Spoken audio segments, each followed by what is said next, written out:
Hi friends, আজকে কিন্তু বেশ কয়েকদিন পর একটা নতুন মিনি ব্লগ নিয়ে চলে এসেছি। সকাল সকাল ঘুম থেকে উঠে কিন্তু স্নান করে পুজো দিয়ে আমরা কিন্তু রেডি হয়ে বেরিয়ে পড়েছি। আমরা কিন্তু আজকে যাব মাসির বাড়ি।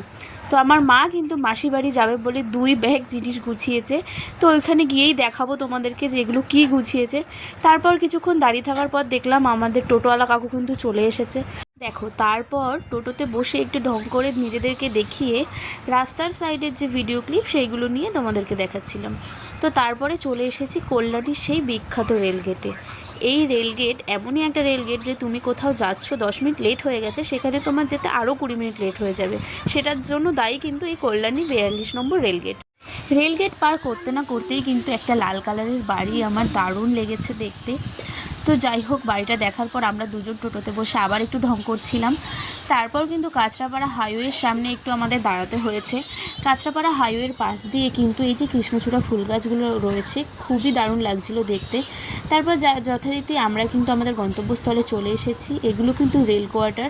তো রেল কোয়ার্টারেই কিন্তু আমার মাসিরা থাকে। তো মাসির বাড়িতে দেখো, ঢুকতে না ঢুকতেই কিন্তু দেখছি যে দিদি বসে রয়েছে, দিদি কাজকর্ম করছে, আর আমার মাও বসে পড়েছে সমস্ত কিছু দেখাতে যে কী কী নিয়ে চলে এসেছে। সব কিছু কিন্তু এই ভিডিওতে দেখানো সম্ভব হলো না, দেখাবো কিন্তু নেক্সট ভিডিওতে। মাসির বাড়ি কী করলাম না করলাম সব কিন্তু দেখাবো নেক্সট ভিডিওতে। ততক্ষণ বাই।